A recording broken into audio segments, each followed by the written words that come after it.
Benim adım şair, biraz hayal, biraz zehir, bir roman ya da bir şiir. Aynaların ardındaki kibir, yaklaştı sevin.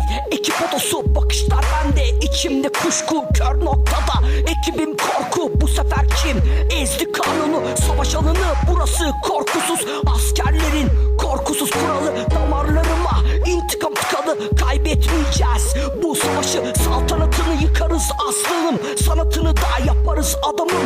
Ben tek değil kalabalığım, bundan kastım 2-3 arkadaşım. Sessiz sakin lirik yazmışım, dinledikten sonra niye ayıpladın? Sancıların da mı vardı senin? Lan kısa zaman içinde patlamışsın. Tek bir kelam bile sana sormadan darbeyi vuracağım, ben sakatım lan. Yeter artık anten, biraz da sussan. PC kilitledim, mal mısın toprağım? 3-5 günde olursun yalaka. MSN'de atıp da fazla zorlama. Kayıt aldım bak o büyük popona, yakında inecek gel de pompala. Kayseri'nin dışında bulunan bu hatlara selam yollamıştım. Sıkıyorsa karala, elindeki silahla kendini yarala. Anan sorarsa babanız kırada.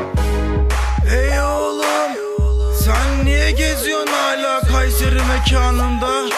Baksana, baban hala komada.